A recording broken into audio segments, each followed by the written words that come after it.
Ladies and gentlemen, in this RedGamingTech.com video, I'm going to be talking about the PlayStation 4 as new specifications and indeed new development kits are being sent around to various developers around the world. This new development kit replaces the old one, which apparently was just a graphics card. This new one is complete with Blu-ray support and also a fairly good specification set. We're going to be looking at an AMD A10 APU and also either 8 or 16 gigs of RAM, as well as a Blu-ray drive, as I've already said, and 256GB hard drive is going to be basically the standard spec. The whole idea of this is pretty much Sony want the console to be able to run the games at 1080p in 3D.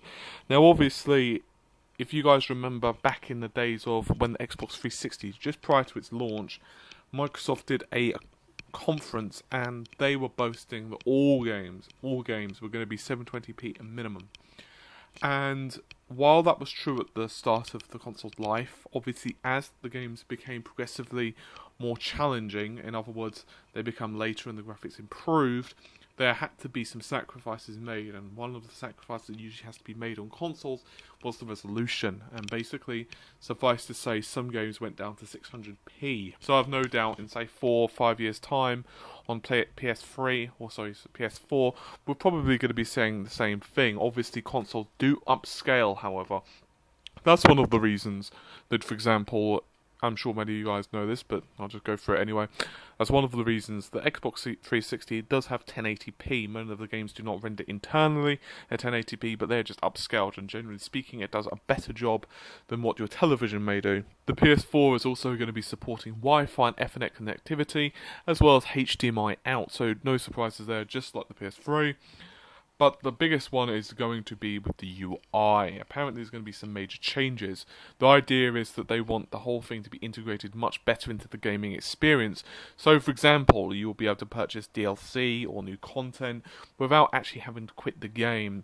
One of the issues that I think many gamers have is the PlayStation 3's operating system didn't integrate into the gaming experience quite as well as Xbox 360's. Not to say that Xbox 360's was perfect or anything like that, but I think we can all agree that, you know, the next consoles could do a little bit better job, so who knows what's going to be happening there. There's also no details whatsoever on the system's controller. As we all know, the PlayStation controller has been fairly similar all this time, with this familiar square, triangle, X and circle being, well, let's just put it this way, a hallmark to the PlayStation franchise. And of course, analog sticks were added on the PlayStation 1, and since then it hasn't really changed, with the DualShock controller being announced, of course, to a PS2 and so forth. Whether they're going to be changing this and adding any screens or going, say, the Wii U route, it's hard to say right now. Personally, I'm hoping they kind of don't.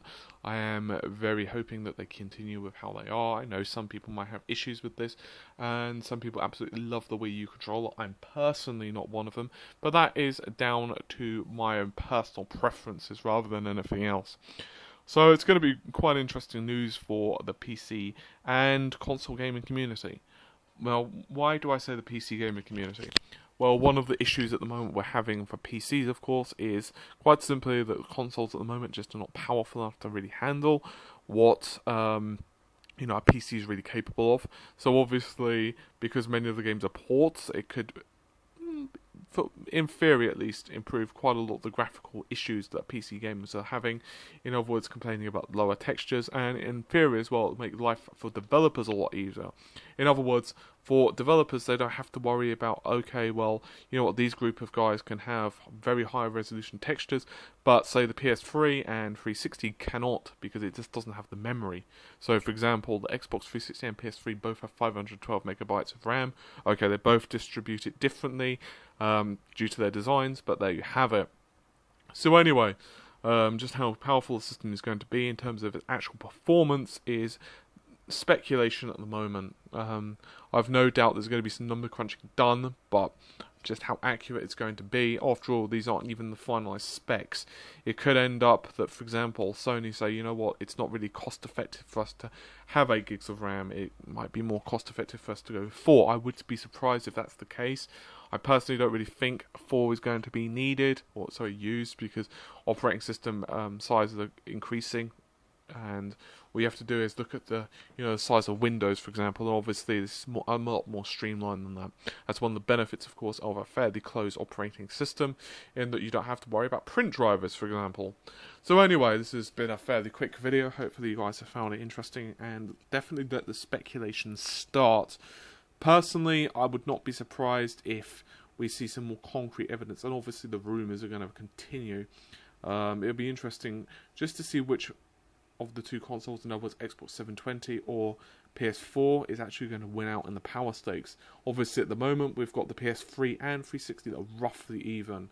And I do say roughly, I mean, within near as damn it. The PS3 is, generally speaking, a little bit better with some more complicated CPU-intensive tasks. But, of course, the 360 definitely has a slight edge in terms of the graphics card, because it's slightly better. So we'll just have to see what happens. Of course, the 360 is a little bit easier to program for, which does make developers happy.